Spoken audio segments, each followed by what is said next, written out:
ગોત્રી વિસ્તારમાં હનુમાન જન્મોત્સવની ભવ્ય ઉત્સાહભેર ઉજવણી કરવામાં આવી। ગોત્રી વિસ્તારમાં આવેલું ભયભંજન હનુમાન દાદાનું મંદિર અને જ્યાંથી શોભાયાત્રાનું આયોજન હનુમાન જયંતિ નિમિત્તે કરવામાં આવ્યું હતું, જે શોભાયાત્રા મારુતિ મેદાન ખાતે પૂર્ણ કરવામાં આવી।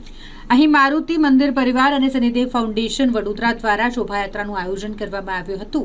ઊંટગાડી, બગ્ગી, રામ પરિવારના વેશમાં લોકો ડીજેના તાલે નીકળેલી આ શોભાયાત્રા જેણે સૌમાં આકર્ષણ જમાવ્યું હતું। લોકો મોટી સંખ્યામાં આ શોભાયાત્રામાં જોડાયા હતા અને જાણે આખું ગોત્રી વિસ્તાર રામમય બની ગયો હોય, હનુમાન બની ગયો હોય તેવો ભક્તિમય માહોલ સર્જાયો હતો। મોટી સંખ્યામાં સંતોએ પણ આ શોભાયાત્રામાં હાજરી આપી હતી। ગોત્રીના ગુરુવંદના મહોત્સવ શ્રી હનુમંત ચરિત્ર કથા અંતર્ગત શોભાયાત્રા નીકળી હતી અને જેમાં સંતોએ લોકોને આશીર્વાદ પણ આપ્યા હતા।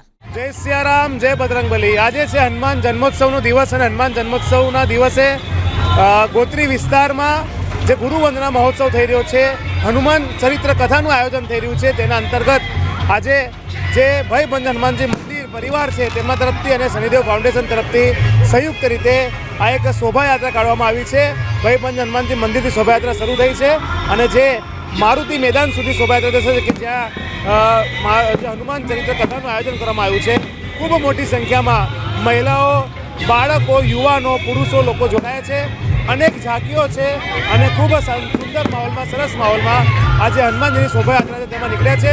હું તમામ ભાવિ ભક્તોને ફરીથી શનિદેવ ફાઉન્ડેશન અને ભયભંજન હનુમાનજી પરિવાર તરફથી શુભકામનાઓ પાઠવું છું। જય સિયારામ।